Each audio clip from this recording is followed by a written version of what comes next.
Vamos aí para o tema relacionado à teoria em relação à interpretação da lei penal, à aplicação da lei penal.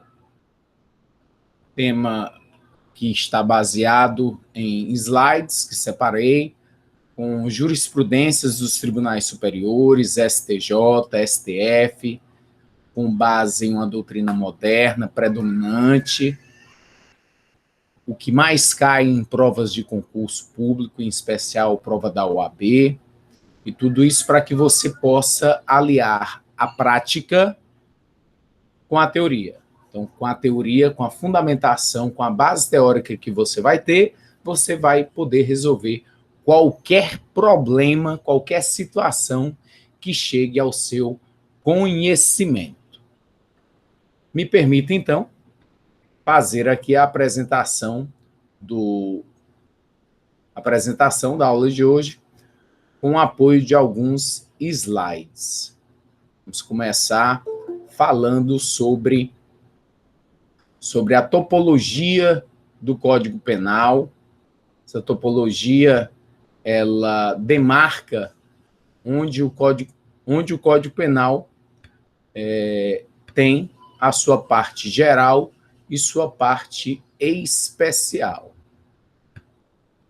Parte geral, que é tema do nosso semestre, e parte especial você vai ver em Penal 2, Penal 3, Penal 4.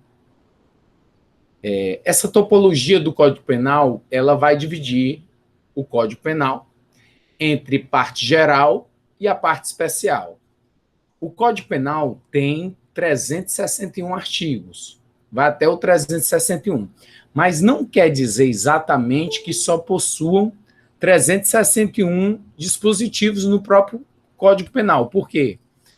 Porque alguns dispositivos, eles acabaram sendo revogados, eles não existem mais. Então, ficou lá o artigo e sem nenhuma descrição, porque foi revogado. Não existe mais, mas está lá ainda aquele número. Assim como uma técnica legislativa fez com que o legislador penal trouxesse dispositivos em A, B, C, incriminando essas condutas, determinadas condutas. A linha A, a linha B e a linha C, condutas diversas.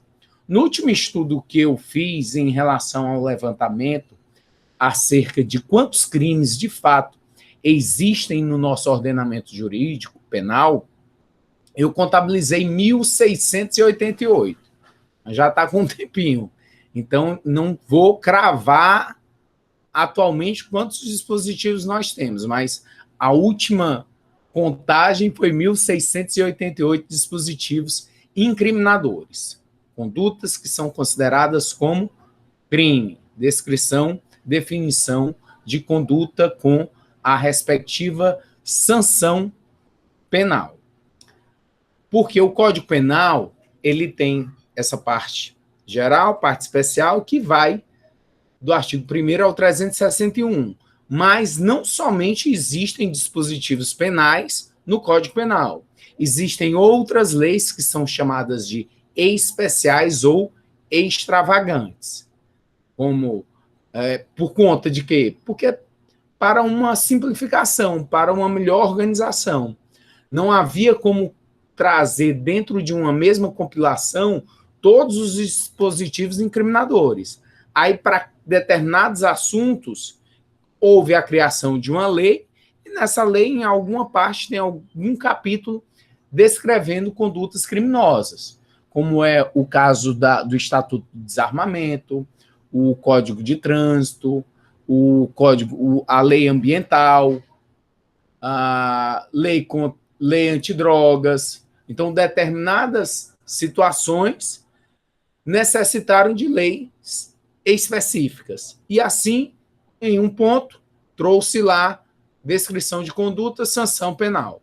Quando isso ocorre, você vai cravar que essa lei se trata de uma lei penal. Basta ter pelo menos um dispositivo incriminador, descrevendo conduta, e em seguida combinando a sanção penal, que você vai dizer que essa lei é uma lei penal. Então, sobre a topologia do Código Penal, a doutrina diz o seguinte: o Código Penal está dividido em duas partes. A parte geral, que vai do artigo 1º ao 120, que é dividida em 8 títulos, onde o legislador regulamenta institutos genéricos aplicáveis a todas as infrações penais, que é o que nós estamos estudando aqui em Penal 1. Vamos estudar do artigo 1º até o 120 do Código Penal. Parte especial, artigo 121, começando no 121 e vai até o 361. Dividida em 11 títulos, em que se descreve as condutas ilícitas e estabelece as respectivas sanções. Os títulos estão divididos em capítulos e estes em seções, de acordo com a matéria tratada. Esta divisão dá-se o nome de topologia ou localização dos crimes dentro do Código, que define a que dano ou lesão de direito aquele crime se aplica. Quando chega ao seu conhecimento uma determinada questão, um determinado fato, e aí você não tem de cabeça, de cor, se o dispositivo incriminador. Não é tão simples. A pessoa subtraiu coisa alheia móvel, passou, um ladrão levou. Você vai saber que é furto. Mas o Código Penal, as condutas dentro da sociedade não se resumem ao furto, ao estupro, ao homicídio. Não, inúmeras outras condutas podem chegar ao seu conhecimento. E aí você vai ter que verificar se houve crime ou não. E para que ocorra o crime, é necessário, um dos requisitos, que exista tipicidade, que a conduta que foi praticada se coadune, se justaponha ao que o legislador descreveu como crime. E aí o que você vai ter que fazer? Verificar no Código Penal. Poxa, mas eu vou ler artigo por artigo? Tá, mas pega atalho. Como é que você vai pegar atalho? Existe capítulo falando só sobre os crimes contra a pessoa, só um capítulo falando sobre os crimes contra o patrimônio, e aí vai propriedade material, organização do trabalho, sentimento religioso e respeito aos mortos, dos costumes, da família, incolumidade pública, a paz pública, a fé pública, a administração pública. Chegou um caso para você que você está analisando que é uma possível fraude. E aí você vai verificar lá no capítulo da fé pública se tem algum dispositivo que se justapõe, que é exatamente o que o legislador descreveu no Código. Então você, quando tiver essa interpretação a fazer, verificar no Código Penal se realmente aquele fato é um crime ou não, você vai direto para os capítulos e observa os bens jurídicos que o legislador está ali tutelando. Se é o patrimônio, se é a liberdade sexual, se é a vida. E aí você vai para esses crimes para verificar se realmente o fato ele tem um enquadramento penal. É o que se chama de topologia do Código Penal, é a localização. Vamos aí dar continuidade. Vamos aqui, aplicação da lei penal. Nós vamos, durante o semestre, ter 3 eixos. Uma, que é a aplicação da lei penal. A outra, falar sobre a teoria do crime. E a terceira, falar sobre a teoria da pena. Esse primeiro eixo, que nós estamos, aplicação da lei penal, que vai ter base de sustentação com todos os princípios constitucionais limitadores ao poder punitivo do Estado, que nós começamos a ver, mas vamos aprofundar em relação ao tema específico que é dessa aplicação. Doutrina. Após a aprovação de um projeto de lei pela Câmara dos Deputados e pelo Senado Federal, deve este ser sancionado pelo Presidente da República. Após a sanção, seguem-se a promulgação e a publicação. De acordo com o artigo 1º da Lei de Introdução às Normas do Direito Brasileiro, abre aspas, salvo disposição em contrário, A lei começa a vigorar em todo o país 45 dias depois de publicada. Fecha aspas. Este período entre a publicação da lei e sua efetiva entrada em vigor denomina-se vacatio legis. A nova lei valerá até que outra a revogue, segundo o artigo 2º da Lei de Introdução às Normas do Direito Brasileiro. A partir do momento que uma lei, você viu aí todo o processo legislativo constitucional para que uma lei entre em vigor. Então, tem lá o projeto de lei, vai passar pela Câmara de Constituição e Justiça, vão ter os debates, e aí vai para a Câmara, depois para o Senado, presidente da República sanção, ok. E tem um período entre a sanção do presidente da República e aí a publicação, que é a vacatio legis. A lei ainda não está em vigor, não vai gerar efeitos. É um período que é para a sociedade estar discutindo se a lei realmente nos serve, se está atendendo, se vai atender os anseios sociais. Vai ou não? Então, esse vacatio legis é para isso. Além da possibilidade que as pessoas, ao saber que uma lei está para entrar em vigor, trazendo aquela conduta como criminosa, eu vou ter que me comportar para não incidir no que a lei está descrevendo como crime. Agora vai ser crime a poluição do meio ambiente. Então, eu vou ter que ter maquinários suficientes dentro da minha indústria para não poluir o meio ambiente, para eu me comportar de acordo com a legislação, para não estar incorrendo em crime. A vacatio legis vai servir exatamente para isso. Não é possível extrair consequências normativas ainda nessa vacatio legis. Nós tivemos várias leis que estiveram em vacatio legis e acabaram não vigorando. A partir do momento que entra em vigor, ela tem atividade, tem vigência. Vai reger todos os atos enquanto estiver em atuação, enquanto estiver em vigência. Todo mundo vai ter que se comportar de acordo com a nova lei. Tem, portanto, obrigatoriedade para ser cumprida, pois ela está em atividade. O artigo 1º do Código Penal, que acaba sendo uma reprodução do inciso 39 do artigo 5º do texto constitucional, ele vai dizer o seguinte, artigo 1º. Não há crime sem lei anterior que o defina. Não há pena sem prévia cominação legal. Nós já falamos aqui sobre o princípio da legalidade. O artigo 1º é um grande fundamento do princípio da legalidade. Não há crime, não vai existir crime, se não estiver descrito, definido. Portanto, a conduta praticada ela tem que estar no texto legal, na lei, de forma definida, de forma descrita. E essa lei ela tem que ser anterior ao fato. Claro, como é que eu vou ter a possibilidade de estar de acordo com as leis se o fato que eu estou praticando eu não posso apagar? Não vou apagar o que eu fiz. E aí vem uma lei dizendo que aquele fato que eu pratiquei lá atrás, há um tempo distante, agora eu vou ser punido por ele, mas eu não posso apagar isso, eu não tenho como me comportar de outra maneira. Então, é um princípio basilar, princípio da anterioridade da lei penal. A lei tem que ser anterior ao fato.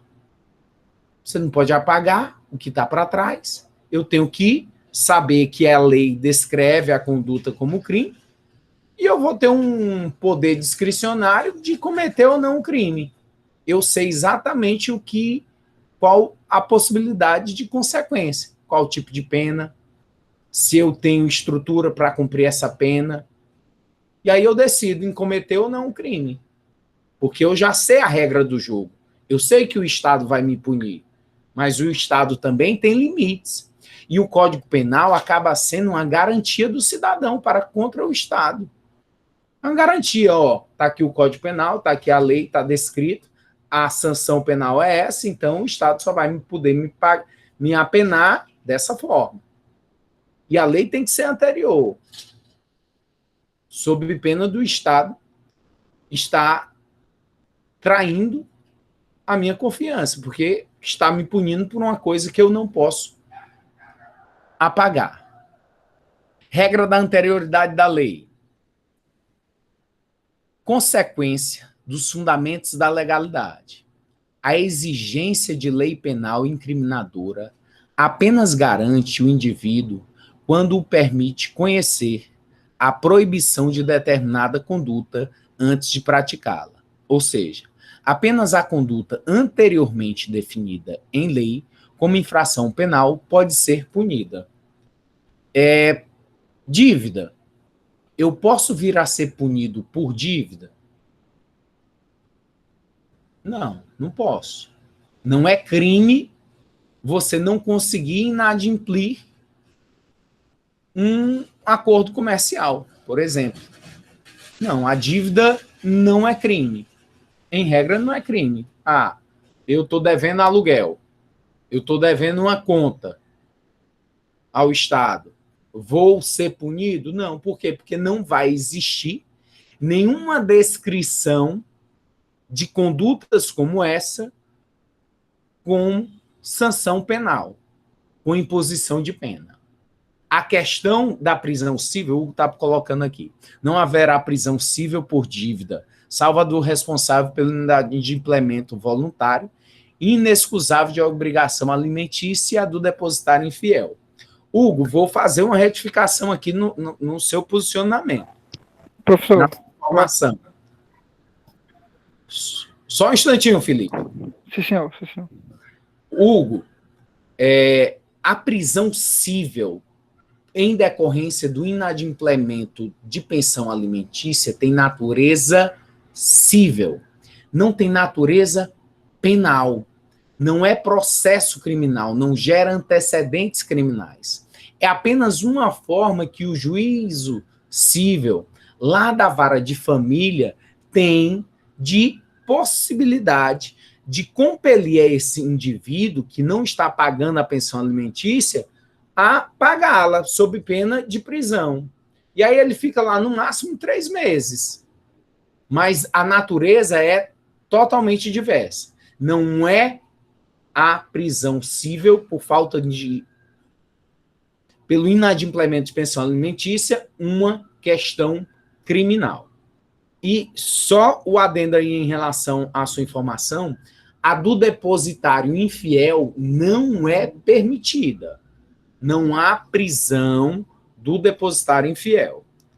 Antigamente havia, mas em decorrência do Pacto São José da Costa Rica, o Brasil foi signatário desse pacto e lá só consta a possibilidade de prisão civil em decorrência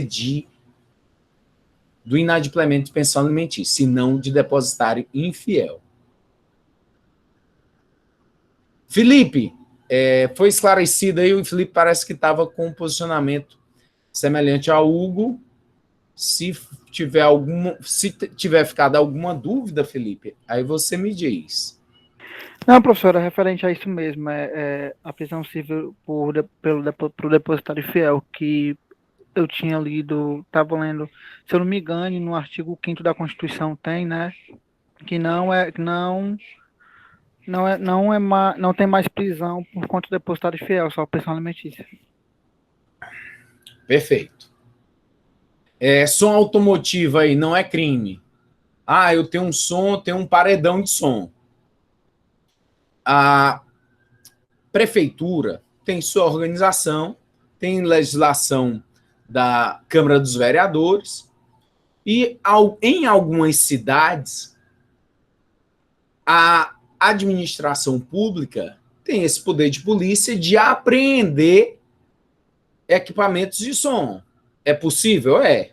Lei municipal. Mas não é considerado crime. Por quê? Porque não há nenhum dispositivo em lei federal descrevendo a conduta e em seguida combinando pena. Não. O que pode haver é perturbação ao sossego. Ok, perturbação ao sossego é uma contravenção penal. Mas é diferente do fato de você estar ali com um paredão de som, mesmo que não esteja sendo ligado. Não, está desligado o paredão. Mas a prefeitura, tem lá código de postura do município que diz que paredões de som na cidade não podem e quem estiver com algum vai ser apreendido.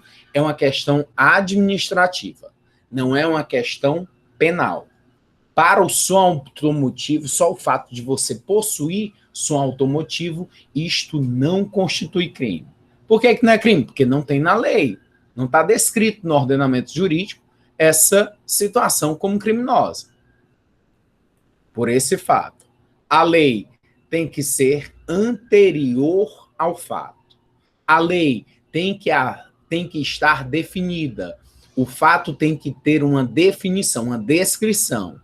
E não há o crime se não houver a pena, a sanção também definida, culminada. É o que se denomina de preceito primário, a descrição, e preceito secundário é a sanção. Abolitio crimes, novatio legis ou lei supressiva de incriminação. O que vem a ser essa abolitio crimes? Parte geral, título 1, artigo 2º do Código Penal. Ninguém pode ser punido por fato que lei posterior deixa de considerar crime, cessando em virtude dela a execução e os efeitos penais da sentença condenatória. Parágrafo único. A lei posterior, que de qualquer modo favoreceu o agente, aplica-se aos fatos anteriores, ainda que decididos por sentença condenatória transitada em julgado. Abolitio crimes quer dizer que houve a abolição do crime, que aquele crime foi revogado, não existe mais no ordenamento jurídico penal. A partir da abolitio crimes, desaparecem todos os efeitos penais. É como se o fato nunca tivesse existido. Isso não quer dizer que tenha repercussão na seara cível. Não. Seara cível pode ser que continue. O crime foi, até então, até 2005, crime de adultério, do artigo 240 do Código Penal. Cometer adultério. Pena de detenção de 15 a 6 meses. Existe ainda? Não. Não existe mais o crime de adultério. Então quem estava preso tem que ser solto. Quem estava respondendo a inquérito, o inquérito tem que ser arquivado. Respondendo a processo arquivado. Estava cumprindo pena no presídio, tem que ser solto. E os antecedentes criminais, apaga-se. Fica como se nada tivesse existido. Professor, e a questão cível, que a pessoa traída procurou a justiça cível por danos morais, porque houve um contrato de casamento e a pessoa quebrou o contrato através de uma traição. Beleza, então lá no cível se resolve, danos morais. Mas para o direito penal, esse fato foi abolido. Abolitio crimes, apaga tudo, como se não existisse. Pagou, acabou, não vai ficar no nome da pessoa. Nada, absolutamente nada. E aí vamos aqui à interpretação desse artigo segundo. Ninguém pode ser punido por fato que lei posterior. O que é lei posterior? Lei posterior é a lei que veio depois. Então, veio uma lei só para revogar aquele crime, para dizer que ele não existe mais. O nosso Código Penal de 1940. Aí tinha lá o adultério. Aí veio uma lei, que foi a 11.106 de 2005, dizendo, ó, adultério tá revogado, não existe mais. Aí fica lá o númerozinho na lei, mas sem nenhuma vigência. Então, essa lei de 2005 foi posterior ao Código Penal, que foi de 1940. E aí o que acontece? Deixou de considerar crime. Efeitos vão cessar, em virtude dessa nova lei, a execução. Se o que é execução? O sujeito está cumprindo pena, então vai cessar a execução da pena. Vai cessar. Parou, vai embora, meu amigo. Você está livre. Não existe mais o crime. E os efeitos penais da sentença penal condenatória. O que são efeitos penais? São antecedentes criminais. O sujeito já foi condenado por um crime, mas os antecedentes criminais. Ele já tinha um crime com a sentença penal com trânsito em julgado e agora ele cometeu esse novo crime, reincidência. Apaga a reincidência. Qualquer efeito penal dessa sentença condenatória também se apaga, é abolido. É a abolição do crime. A nova lei, novatio legis, nova lei, ela traz uma consequência em relação a essa lei estar revogada. Ela é benéfica à situação do sujeito. E o parágrafo único. A lei posterior, que é lei posterior? A lei que veio depois. Que de qualquer modo... Professor, o que é de qualquer modo? Amigo, amiga, de qualquer modo é de qualquer jeito, de qualquer forma, seja lá como for. Qualquer possibilidade de restringir a liberdade ou privar a liberdade, qualquer consequência penal para o sujeito, e essa nova lei está favorecendo, deve incidir ao agente. A lei posterior, que de qualquer modo favoreceu o agente, seja no que for. A nova lei está dizendo agora que a pena não é mais tão grave. A pena para esse crime é mais branda. Então está favorecendo, vai ter que dar consequência ao sujeito.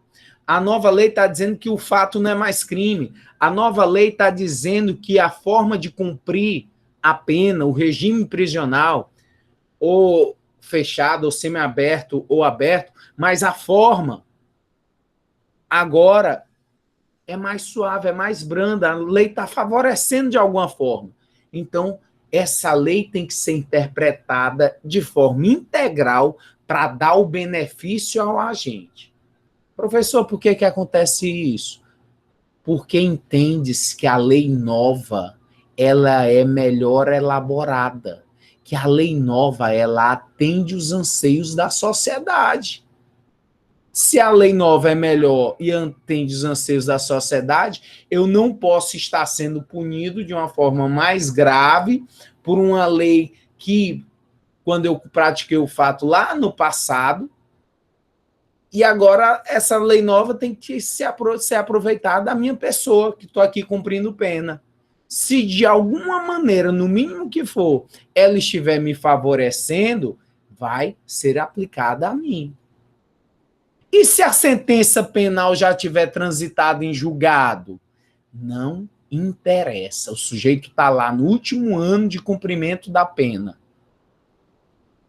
Mesmo assim, o juiz das execuções penais tem que verificar o processo dele de execução da pena para ver se essa lei nova, em algum momento, está sendo mais benéfica a ele. E aí incidir essa consequência benéfica à situação dele. A lei, Hugo está dizendo aqui, a lei benéfica sempre irá retroagir. A lei benéfica sempre retroage. Por quê? Porque é uma traição do Estado para com o sujeito. Claro, se a lei nova é melhor, tem que ser aproveitada a mim.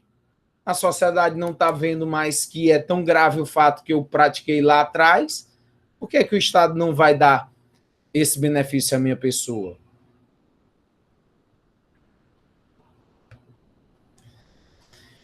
E nós vamos aqui aprofundar ainda mais esse tema, aprofundar ainda mais o artigo 1º, o artigo 2º do Código Penal, com os princípios para a interpretação da lei penal. Porque nós estamos em um país que, em muitos casos, acontece muita, mas muita injustiça. E a lei acaba não sendo cumprida. Por quê? Porque o tempo passa, a justiça é morosa, não anda, ou por conta do quantitativo enorme de possibilidades de recursos da defesa, e aí o tempo passou, até que houve a prescrição. Olha esse caso emblemático que é um verdadeiro tapa na cara do cidadão, desse fato que ocorreu aqui no Ceará. Vladimir Porto era um jovem e estava aqui, jovem de Brasília, tinha parentes aqui, e aqui eu vou falar um caso apenas a título de ilustração de um assunto acadêmico. Pode ser que tenha algum parente, algum amigo, mas só para ilustrar o conteúdo. Então, Vladimir Porto era um estudante de direito, à época, um jovem, e ele se envolveu em uma discussão banal no trânsito, mas ele estava com uma arma de fogo e atirou contra o outro grupo que estava em outro veículo. E acabou atingindo a bailarina Renata Braga. Tiro que acabou ceifando a vida dela. O advogado Vladimir Lopes Magalhães foi condenado pelo assassinato da bailarina Renata Maria Braga de Carvalho em 1993. Teve a pena extinta pelo Tribunal de Justiça do Ceará e deve ser solto até o final da tarde desta quarta, dia 3. A desembargadora Maria Edna, relatora do processo, concedeu habeas corpus ao advogado, atendendo a um pedido da defesa e extinguiu a pena. Então, você pode notar um fato ocorrido em 1993,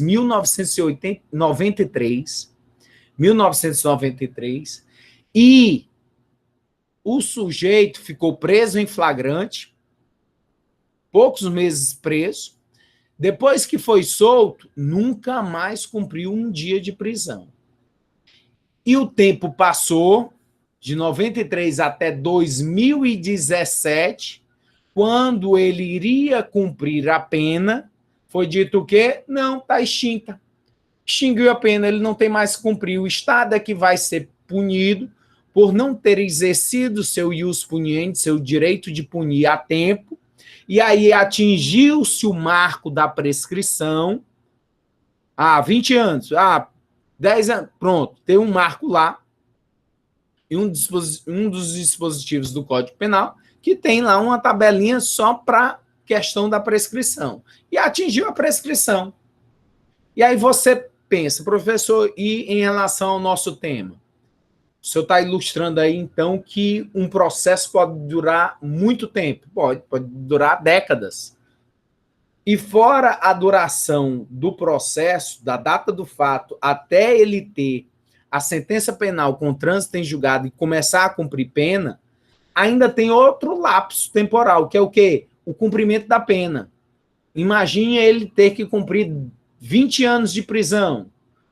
Então, um crime de 1993, até quando vai extinguir a pena? Vamos supor aí, até 2031. De 1993 até 2031 é que se findou a questão de um fato criminoso praticado e ele cumprir a pena e não dever mais nada para com o Estado. Ok. Então você tem um marco da data do fato, a marca da extinção da pena com o cumprimento dessa pena. É muito tempo, são várias décadas.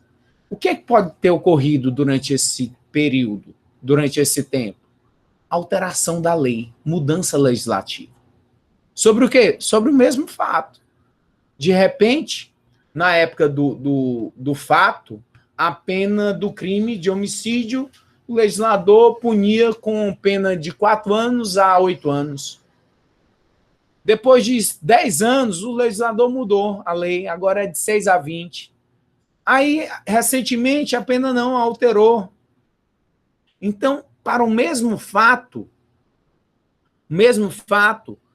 antes de haver a extinção da pena, do sujeito cumprir a pena que ele deve para com o Estado, pode ser que a lei mude, que a lei tenha alguma alteração. E isso pode ser favorável à situação do indivíduo, como pode ser também desfavorável. Ou a lei trazendo benefício, ou a lei trazendo malefício. E aí, professor? É o que nós vamos estudar, é o que nós vamos debater e entender. Para o quê? Para dar a perfeita interpretação do texto penal a fatos como esses, que é o que se chama de leis de conflito intertemporal de leis. Leis que se sucedem no tempo, tratando o quê? Sobre um mesmo tema, sobre o mesmo assunto, mas com a possibilidade de dar ao sujeito que está ali respondendo consequências distintas. Ocorre o conflito de leis no tempo quando duas leis que tratam do mesmo tema, porém de modo distinto, sucedem-se. Em tal situação, será necessário verificar qual lei deverá ser aplicada. Em regra, deverá ser aplicada a lei que estava em vigor na data do fato.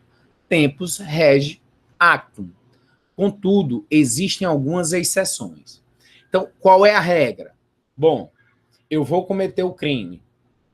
Quem está decidindo? Eu. Se eu vou cometer o crime, eu sou o autor, eu que decido. É como se eu pudesse ver no Código Penal a descrição da conduta, a combinação da pena e dizer assim, isso daqui eu aguento, eu vou com essa pena aqui, está tranquilo para mim, vai ser uma reclusão, vou cumprir, beleza. Então eu estou decidindo cometer o crime. A lei que está em vigor, que está em vigência, é que vai reger todos os fatos que ocorrerem. É a regra. Bom, tudo bem. Mas pode ser que haja alguma alteração. E essa alteração legislativa, quando ela ocorre, vai gerar um conflito intertemporal de leis. E aí o juiz vai ter que decidir qual a lei que vai ser interpretada. Qual é a lei que eu vou aqui fazer com que traga consequência em relação à situação do indivíduo, do agente. E aí o juiz vai pegar, verificar o fato em concreto, avaliar as duas leis para dar a interpretação devida e a consequência para o agente. Olha aqui o exemplo embaixo. Um fato.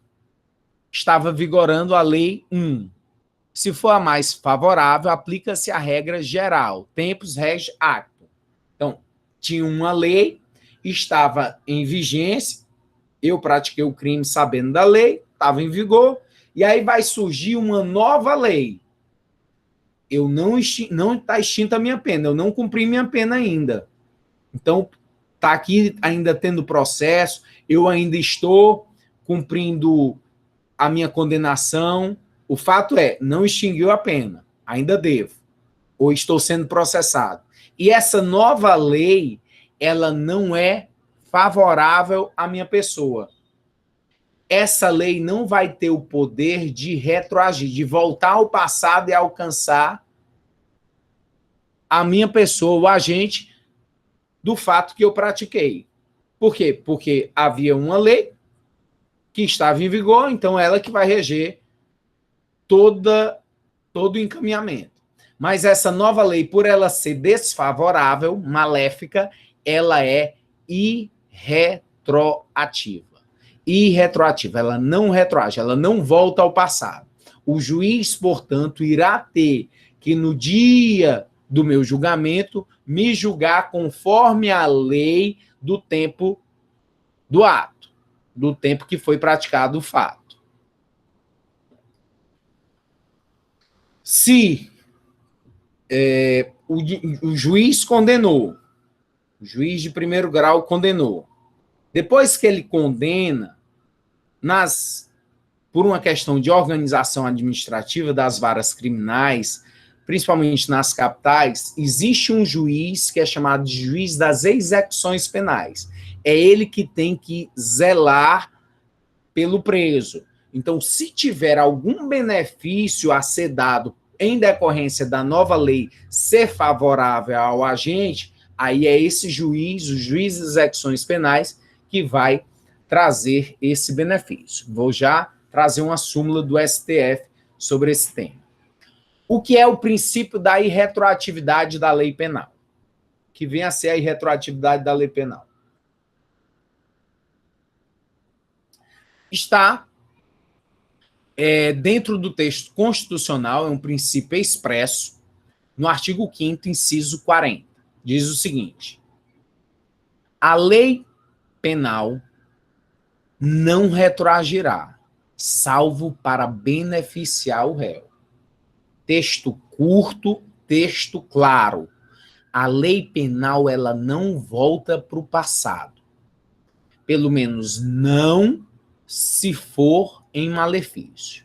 A lei penal não volta, não vai voltar para o passado. Se você praticou um fato e era sob a vigência de uma lei, essa lei nova não vai retroagir, é a regra.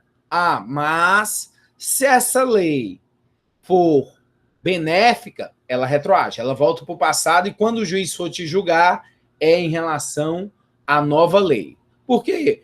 Porque subentende-se que a lei nova, ela atende os anseios da sociedade.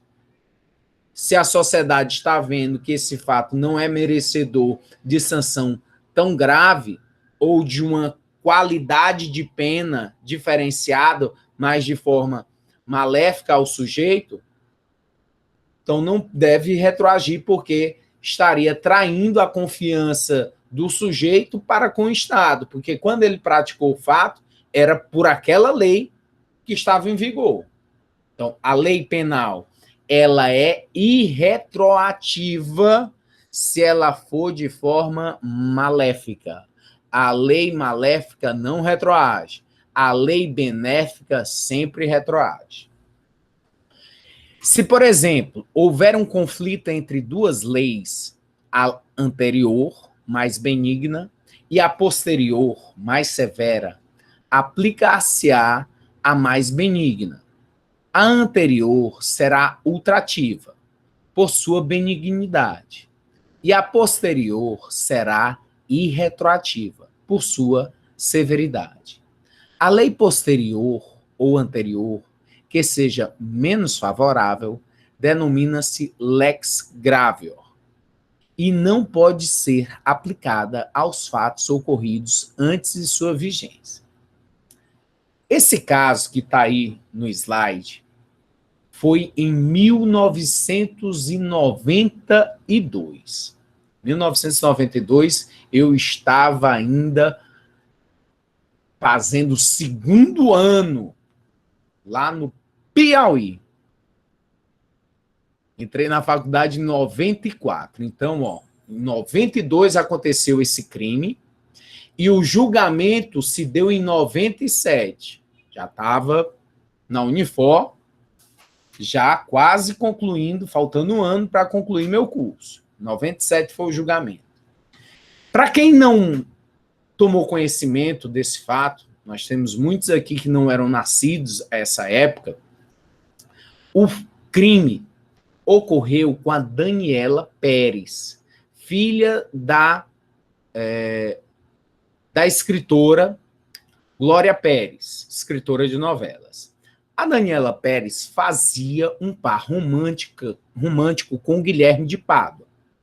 O Guilherme de Pádua começou a ficar em segundo plano, com poucas falas, cada vez com menos aparições na novela. E aí ele ficou meio revoltado. A esposa dele, a Paula, tinha muitos ciúmes dele, e aí ele resolveu sequestrar a Daniela Pérez, abordou ela em um veículo, depois lá de saírem do Projac, da Globo, e quando ele aborda ela, quando eles abordam ela, levam para o carro, levam para o matagal e esfaqueiam ela, esfaquearam inclusive com tesoura. O fato é que trouxe muita repercussão. A lei, até então, que vigorava, era crime de homicídio qualificado, mas só que esse crime de homicídio qualificado não estava inserido dentro da lei dos crimes hediondos. A lei dos crimes hediondos, ela existia. Era a lei 8.072 de 1990, já existia, mas não previa o crime de homicídio na forma qualificada como hediondo, que naquela época vedava a progressão de regime, o cumprimento. Iniciava em regime fechado, terminava em regime fechado. Como o homicídio qualificado não estava no rol dos crimes hediondos àquela época, aí a Glória Pires fez um abaixo-assinado, conseguiu a alteração, conseguiu, junto ao Congresso, que os senadores e deputados alterassem a lei dos crimes hediondos para inserir o homicídio qualificado como um crime hediondo, o que tornaria aquela época a não poder haver a progressão de regime. Iniciava em regime fechado, terminava em regime fechado. Só que, mesmo com todo o clamor público, com toda a repercussão, não foi possível que o Guilherme de Pádua e a Paula Tomás, eles fossem punidos com essa severidade, com essa consequência. Por quê? Porque a lei penal, ela é irretroativa se for de forma maléfica. A lei penal só iria poder trazer alguma consequência para eles, a lei nova, se ela fosse benéfica. O Guilherme foi condenado a 19 anos e a Paula Tomás a 18 anos. Só que eles saíram antes de completar 7 anos. Por quê? Porque eles conseguiram progredir de regime. Saíram do regime fechado para o semiaberto. E depois cumpriram mais um sexto da pena até chegar no regime aberto, o que trouxe uma revolta tremenda à população. Mas, para exemplificar esse fato, que é um marco na história do direito penal em relação à alteração de lei, a lei foi alterada em detrimento desse caso, a lei dos crimes hediondos, para demonstrar o princípio da irretroatividade da lei penal. A lei penal não retroage, salvo se for em benefício do réu. Ultratividade da lei mais benigna. A lei anterior, quando for mais favorável, terá ultratividade e prevalecerá mesmo ao tempo de vigência da lei nova, apesar de já estar revogada. O que é isso? O que é uma lei ter ultratividade? Ultraagir é ir para o futuro. Ou ultraagir é poder também ir para o passado. São dois caminhos. Ultratividade pode ir para o futuro, pode ir para o passado. Eu tenho uma lei que está entrando em vigor hoje. Essa lei poderá ter a capacidade de voltar ao passado e trazer consequência a algum fato que já aconteceu, como também poderá ir para o futuro. e repercutir. Por quando isso acontecer? Quando isso acontece? Quando for mais benigno, quando for mais benéfico, a lei vai ter esse poder. Se essa lei, se aconteceu o fato na lei 1, e aí a lei 2 traz agora uma legislação muito mais severa, muito mais severa.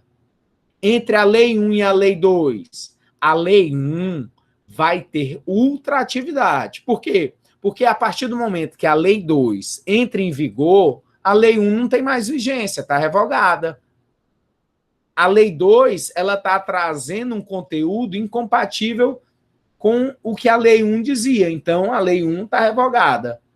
Consequência, já que a lei 1 está revogada, não existe mais. Só que aqueles indivíduos que praticaram um fato criminoso, quando da existência da lei 1, eles vão ter esse poder da lei 1 ultragir e ir para o futuro. E quando o juiz for julgar, sentenciar, terá que trazer as consequências, a interpretação da lei 1. Por quê? Porque a lei 2 ela é irretroativa, ela não volta para o passado. E a lei 1 ela vai gozar de ultraatividade. Ela vai para o futuro, porque ela é benéfica. Então, a lei anterior, quando for mais favorável, então a lei 1, se ela for mais favorável, ela terá ultratividade, esse poder de ir para o futuro, e vai prevalecer mesmo ao tempo de vigência da lei nova, apesar de já estar revogada.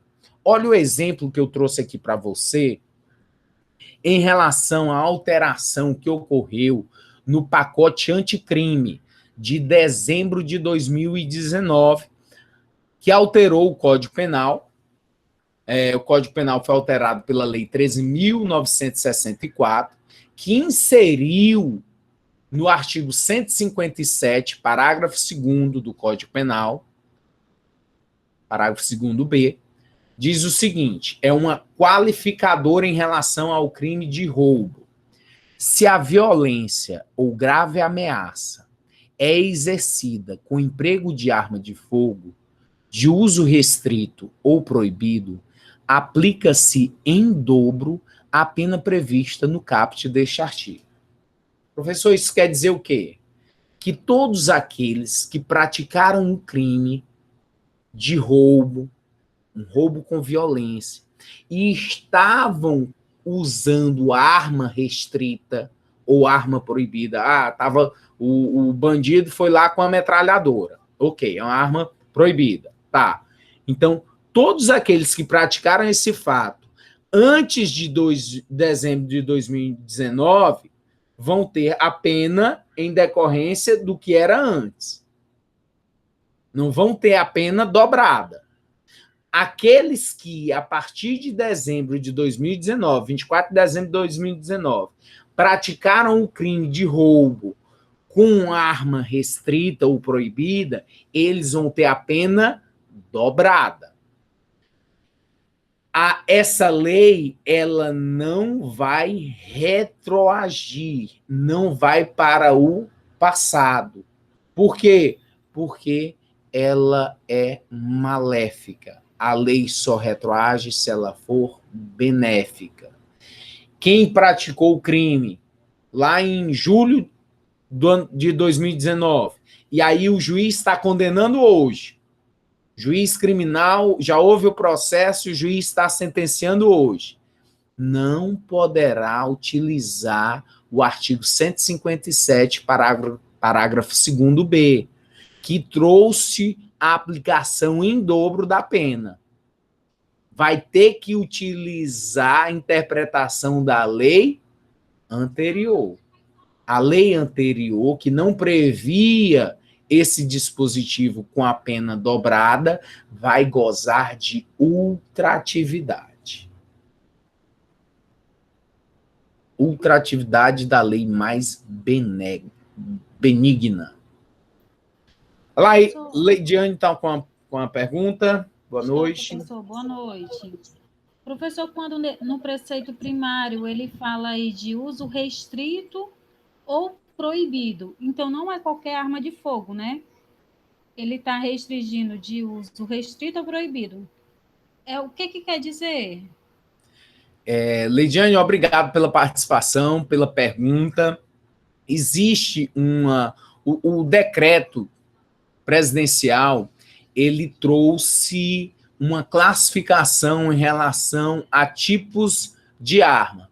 Existem algumas armas que, pelo calibre, se fala em joule, que é uma medida em relação à efetividade da munição produzir consequências. Então, algumas armas de fogo, elas são de uso restrito. Só pode o exército. Mas algumas forças de segurança pública também podem. Polícia Civil pode, Polícia Militar pode. Então, são usos restritos. Restrito a algumas forças policiais da segurança pública. É o uso restrito. E tem outras que são proibidas. Só o exército pode. Então, estaria nesse sentido essa distinção entre uso restrito e uso proibido. Entendi, professor. Então, tem um documento, no caso esse decreto, que faz a descrição desses tipos de arma, né? Porque, no caso, aí esse crime que é um roubo, ele já é com violência, por isso que é roubo, não é isso? O roubo isso. Que eu digo violência ou grave ameaça. Né? Isso. Isso, e aí no decreto, ele traz essa classificação das armas, as que são de uso restrito e as que são de uso proibido. Obrigada, professor. Obrigado a você. Princípio da retroatividade benéfica da lei penal. O princípio da retroatividade benéfica penal determina que os efeitos benéficos e favoráveis de uma lei penal retroagem ilimitadamente e indiscriminadamente para todos os fatos anteriores à sua entrada em vigência. É o que dispõe o artigo 5º, inciso 40. Abre aspas. A lei penal não retroagirá, salvo para beneficiar o réu. Lex Mitchell. Seja abolitio crimes, a Lex Mitchell é a lei melhor. Lei de forma a melhorar a situação anterior. Então, seja abolitio crimes, que abole o crime, seja qualquer alteração in melius, para melhor, retroage e aplica-se imediatamente aos processos em andamento, aos fatos delituosos, cujos processos ainda não foram iniciados, e inclusive aos processos com decisão condenatória já transitada em julgado. Então, não interessa se já houve condenação, se não cabe mais recurso. Transitou em julgado, não cabe mais recurso. Vai ter que cumprir pena. E aí alterou a lei? Não interessa, meu amigo. Se a lei nova é melhor para a situação dele, cabe ao juiz avaliar e trazer esse benefício. Então, de qualquer maneira, de qualquer forma, seja minimamente, a lei nova trouxe o benefício, essa lei vai ter que ser retroativa para beneficiar o réu. Princípio da retroatividade benéfica da lei penal. A lei penal sempre vai retroagir se for de forma benéfica.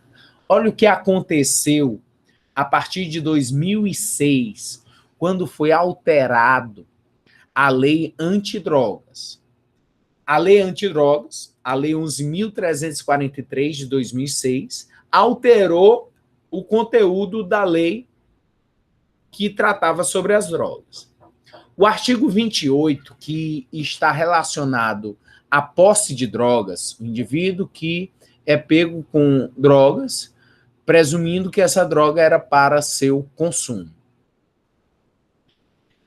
Antes, a pena era de privação de liberdade.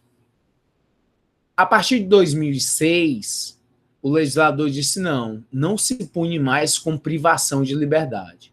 Vamos estabelecer para esse crime uma pena alternativa, penas restritivas de direito, e não mais pena de privação de liberdade. Aqueles que estavam, então, cumprindo pena de privação de liberdade ou tinham consequências em detrimento de terem sido condenados ou estarem sendo processados por essa pena, vão ter o princípio da retroatividade benéfica da lei penal, porque a nova lei, a lei de 2006, ela vai retroagir e beneficiar a todos que estiverem nessa situação.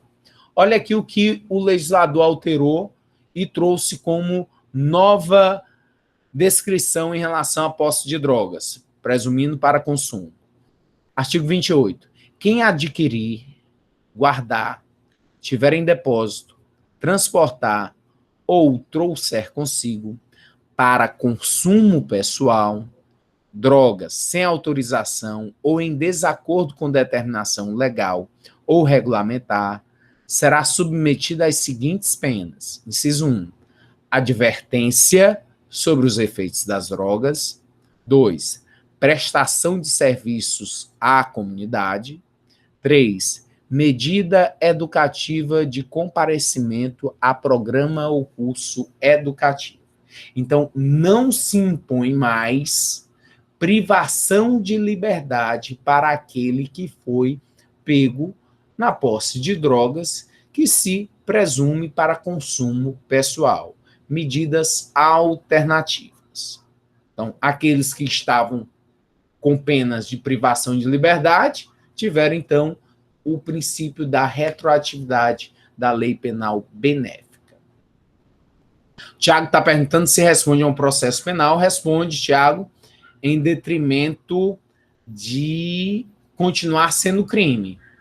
Então, o artigo 28, ele ainda constitui crime, mas é possível tramitar perante o juizado especial criminal. Existe desde a Lei 9.099 de 1995, que foram criados os juizados especiais cíveis e criminais. Então, esse dispositivo da posse de droga para, presumindo que seja para consumo pessoal, tramita no juizado especial criminal.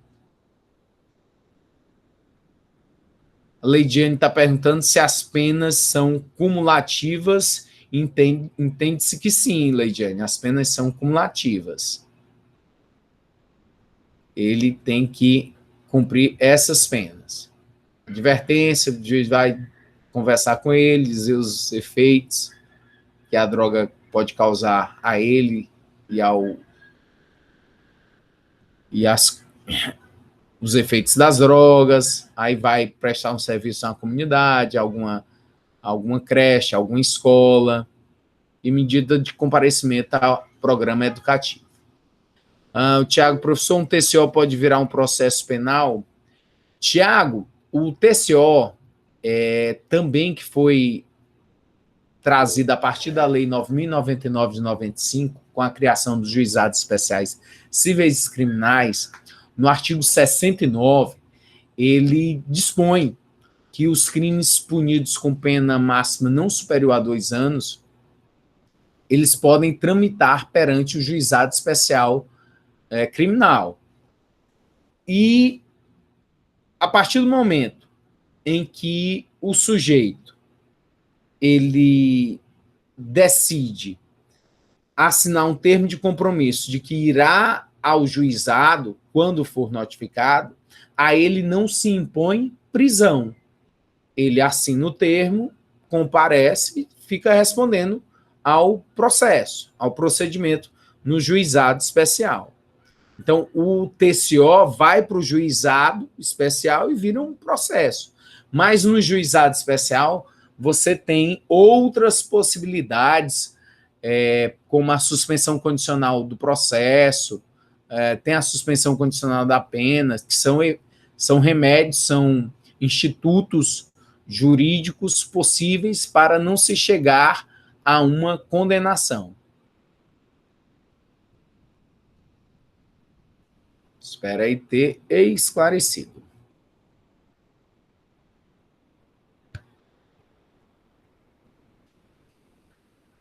Vamos aí fazer uma reflexão para algumas possibilidades em relação à interpretação do princípio da retroatividade da lei benéfica e da irretroatividade da lei maléfica. E aí aqui é apenas para nós trazermos alguns exemplos e aí você sedimentar bem o raciocínio. Então vamos ter duas possibilidades. Quando o sujeito praticou o fato, existia uma lei que estava em vigência. Tempus regi actum, todos os fatos onde está em vigor uma lei que ela goza de atividade vão ter ela para a interpretação do operador do direito. Então, a lei A. E aí nós vamos ter, aqui vamos criar nesse exemplo, um momento posterior.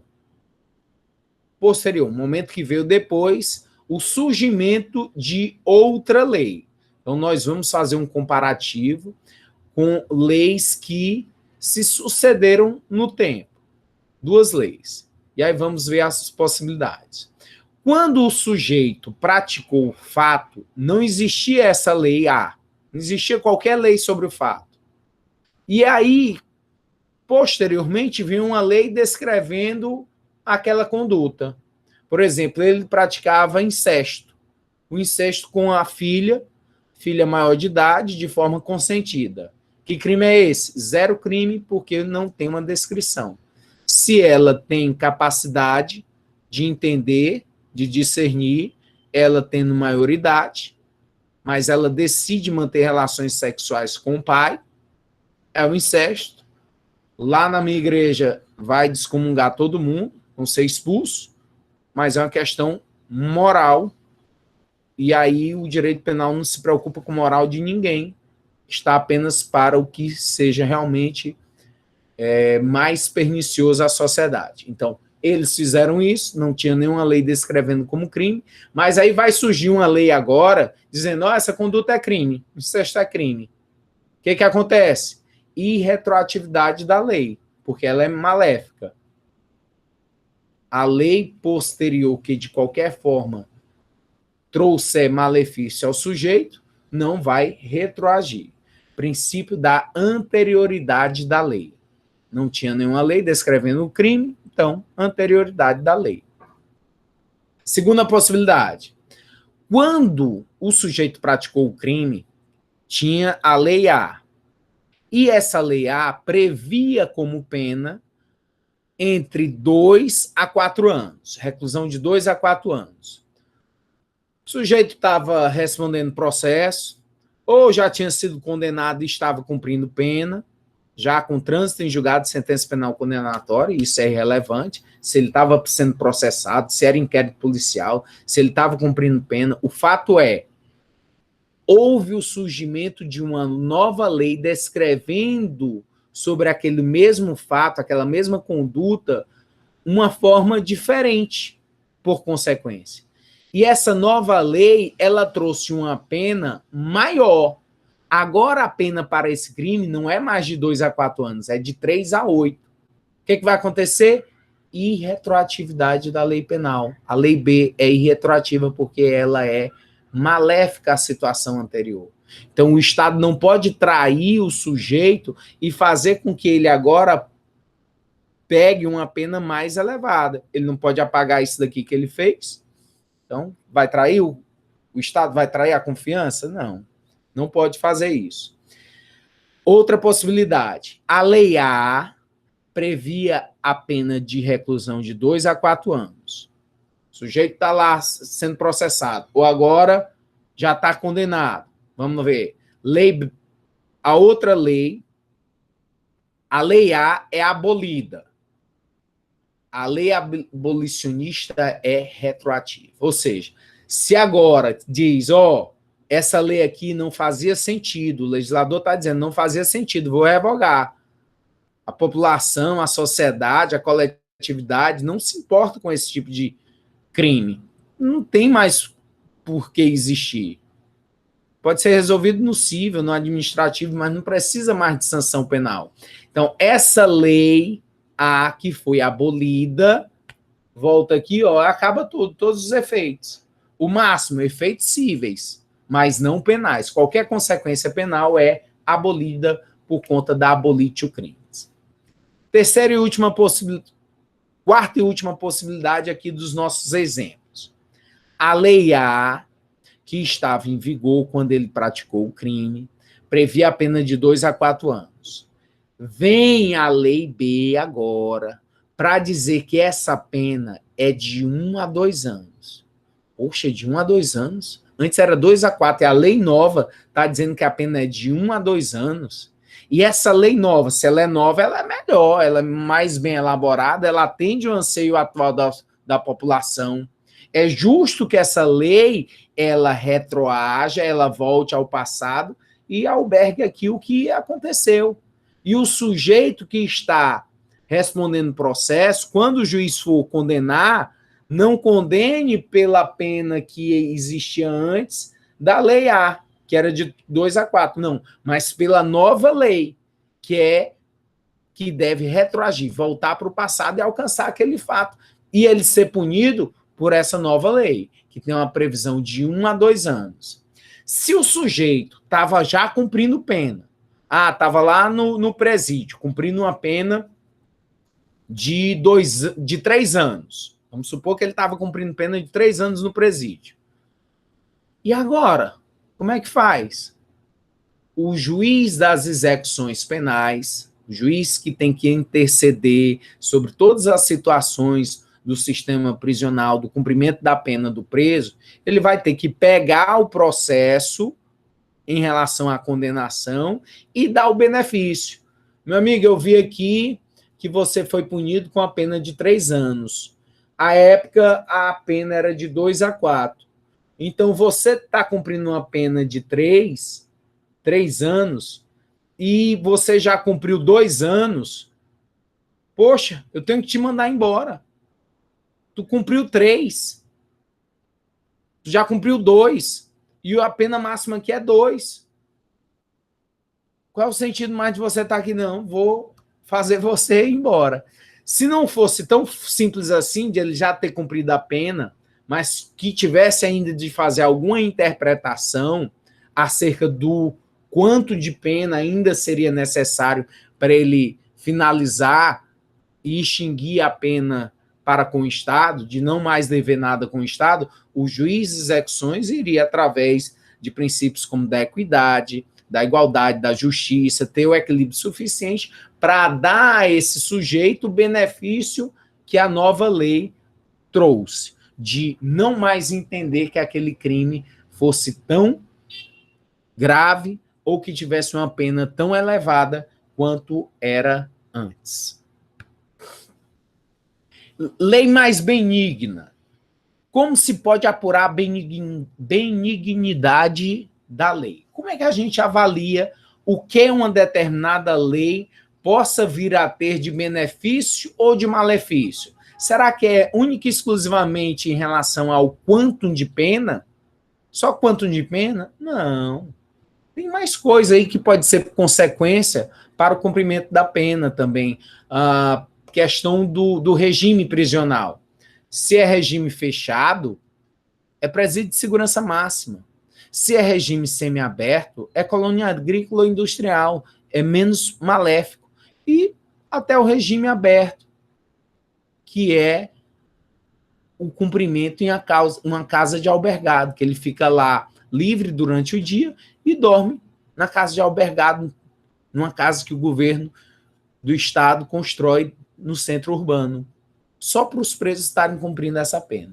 Então, toda lei que reduza as proibições e, por extensão, as consequências negativas do crime, seja ampliando o campo da licitude penal, seja abolindo tipos penais, seja refletindo nas excludentes de criminalidade ou mesmo nas dirimentes de culpabilidade. Lei que, de alguma forma, represente um gravame aos direitos de liberdade, caracteriza lei penal mais grave e, consequentemente, não pode retroagir.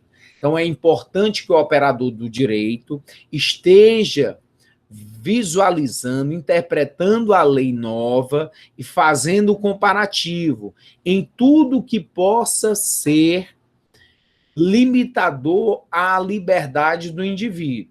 Não apenas a questão de privação de liberdade, quantum de pena, mas a forma de cumprir a pena, outros efeitos que podem ser consequência dessa condenação. Qualquer reflexo negativo deve ser avaliado para fazer com que haja a retroatividade da lei penal benigna.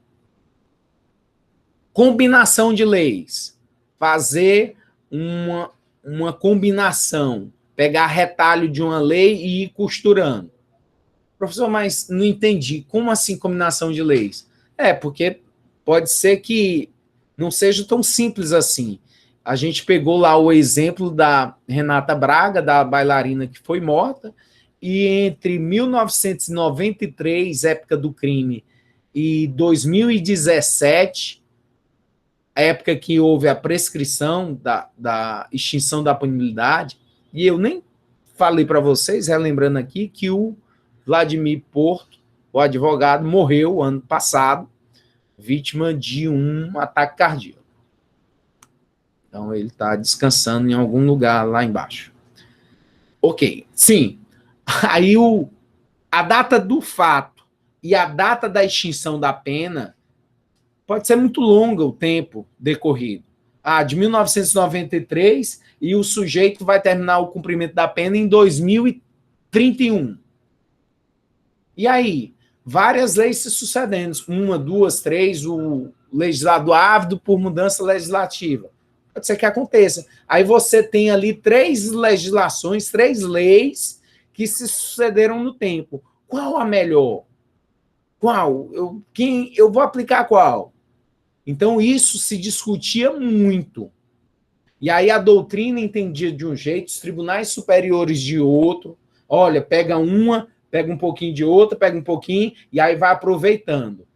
E aí a doutrina majoritária entendia que essa concha de retalho fazia com que o juiz ele ocupasse o lugar do legislador, porque ele acabava ele mesmo legislando, que ele está trazendo pontos e pontos, e os tribunais superiores começaram a entender, olha, realmente o ideal é que o juiz possa escolher uma das leis. Qual a melhor? Tá, mas o juiz vai escolher? Não, então não é o juiz que escolhe, mas traz a possibilidade da defesa do réu dizer qual das 3 leis é a melhor para a situação dele. Dá-se quando essa combinação de leis, dá-se quando o intérprete, verificando que uma nova lei favorece o agente no aspecto e o prejudica em outro. A doutrina majoritária entende que pode haver combinação de leis, pois o juiz pode aplicar o todo. Nada impede que aplique somente parte da lei, sobretudo porque buscaria uma solução justa. O STJ e o STF entendem que é inviável a conjugação de leis penais benéficas, dado que tal implicaria espécie de criação de terceira norma, com violação do primado da separação dos poderes. Tem uma súmula que é a súmula 501 do Superior Tribunal de Justiça, justamente nesse sentido, em que o juiz deve escolher uma das leis. Então, escolhe uma e dá o benefício que seja necessário à interpretação. E aí eu vou trazer aqui um tema para reflexão em relação a esse conflito de leis penais no tempo, que nós ainda vamos estudar mais à frente, conceitos que nós ainda vamos estudar. um dos crimes permanentes na aula sobre classificação dos crimes. E o crime continuado, que é distinto do crime permanente, são coisas distintas. O crime continuado nós vamos estudar no concurso de crimes. Vamos aqui ao que é o crime permanente e ao que é o crime continuado, para a gente entender como será a interpretação em relação à possível sucessão de leis penais quando da existência de um crime permanente e de um crime continuado. Vamos aí entender primeiro o crime permanente. Os crimes permanentes são os que se consumam com uma única conduta, embora a situação antijurídica gerada se prolongue no tempo, até quando queira o agente. Exemplo: cárcere privado, extorsão mediante sequestro, porte ilegal de arma de fogo e de substâncias entorpecentes. Todos esses são considerados crimes permanentes. Deixa eu lhe facilitar o entendimento em relação ao crime permanente. O crime permanente é uma classificação que a doutrina dá ao crime que se protrai com o tempo. Que crime se protrai com o tempo? É que a sua consumação, ele está sendo consumada, ele está sendo realizada, não se dá em um único instante. Não, ele se prolonga, ele se perpetua em horas, em dias, dependendo de quê? Do autor abandonar ou não o crime. Eu sou o dono do crime, eu sou o autor do crime, eu que vou fazer com que o crime acabe ou não.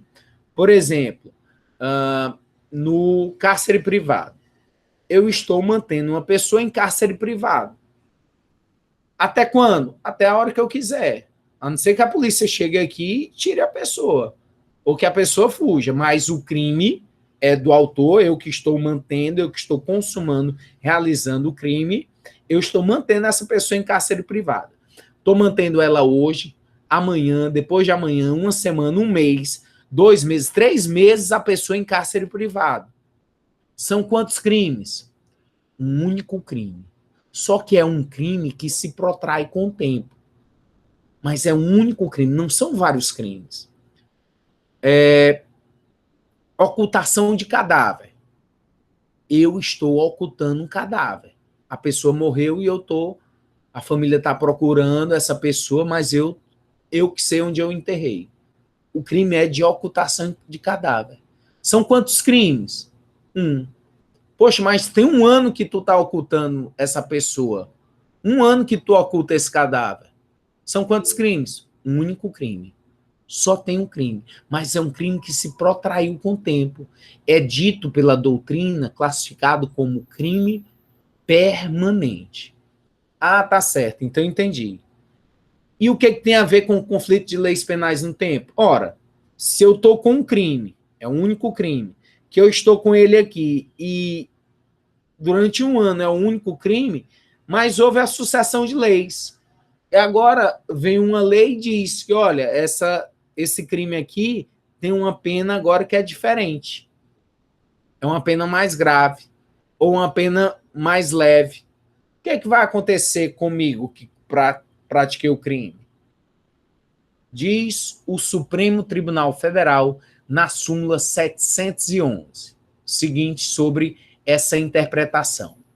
A lei penal mais grave aplica-se ao crime continuado ou ao crime permanente, se a sua vigência é anterior à cessação da continuidade ou da permanência. Portanto, e aí vem, fecha aspas, portanto, doutrina. Portanto, havendo a modificação da lei quando ainda em prosseguimento a prática de crime continuado ou permanente, a lei nova é aplicada a toda a série de delitos praticados, caso seja crime continuado ou para o crime permanente. Isso quer dizer o quê? Teve lá a vacatio legis. Lembra da vacatio legis, no nosso segundo slide? O que era vacatio legis? Um período para a sociedade discutir e entender se aquela nova lei realmente é importante, se ela deve entrar em vigor. e que a gente tome conhecimento para ter conduta diversa. Se assim o autor do crime entender que deva ou decida praticar o crime. Tá, mas eu estou mantendo uma pessoa em cárcere, eu estou lá mantendo um cadáver oculto, e aí eu sei, porque está sendo discutido, que a lei vai alterar e vai ter uma pena maior. Então, amanhã, a lei vai entrar em vigor e descrevendo a conduta mais grave para esse crime. E aí, o que eu vou fazer? Vou largar o crime, não quero mais, porque agora a punição é mais grave, mais severa, então não quero. Não, eu decido permanecer no crime. Eu decidi permanecer no crime.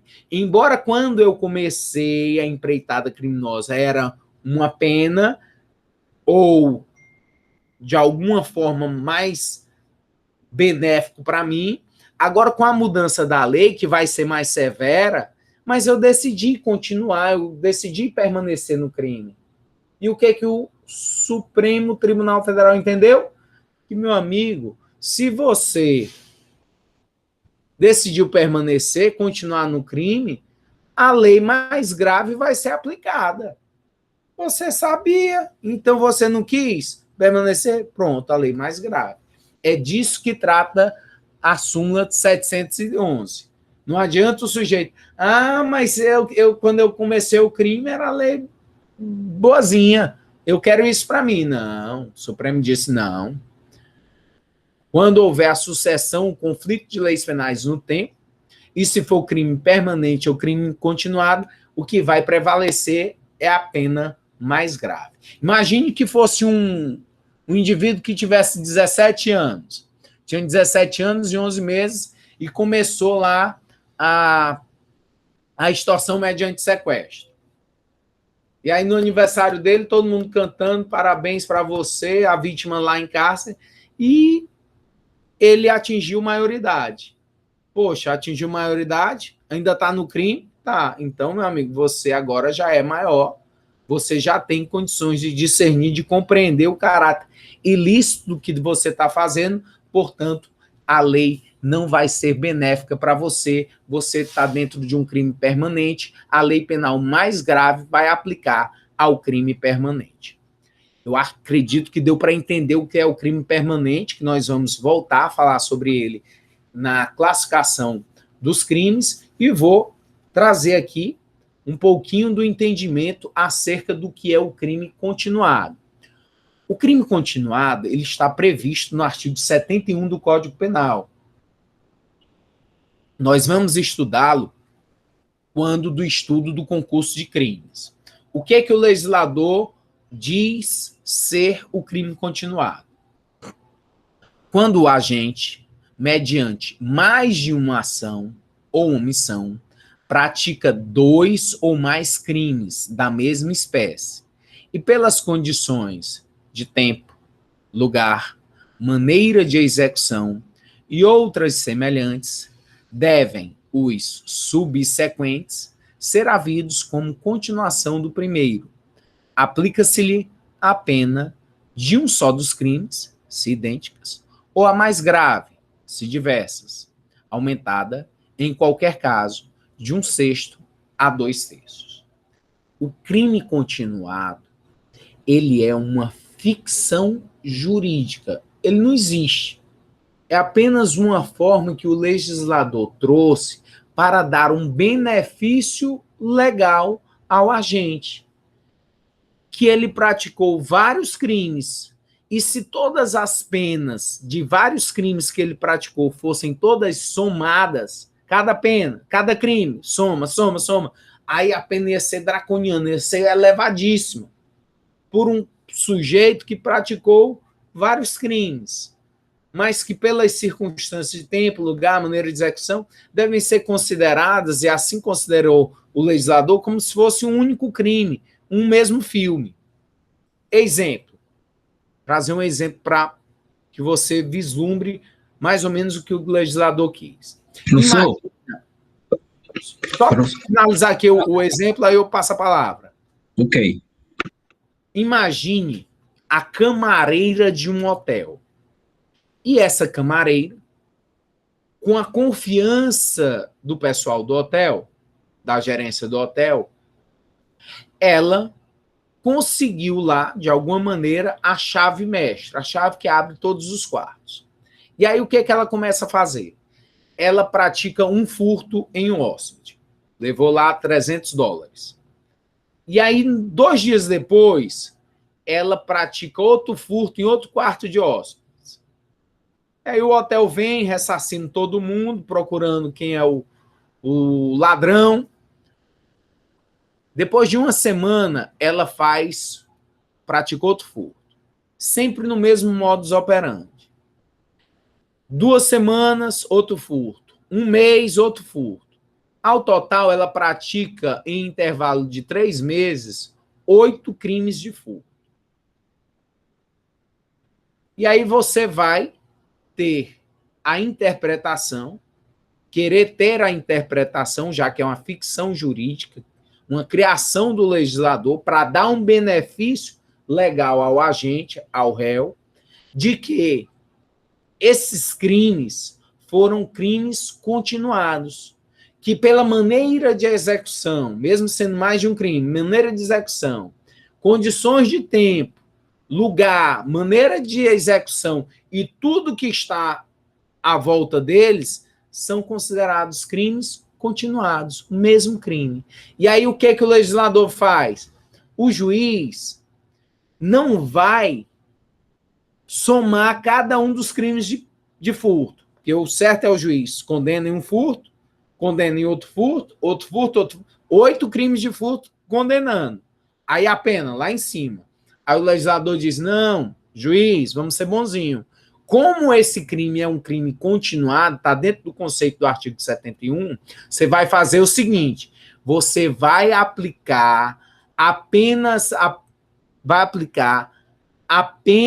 a pena de um só dos crimes. Um só dos crimes.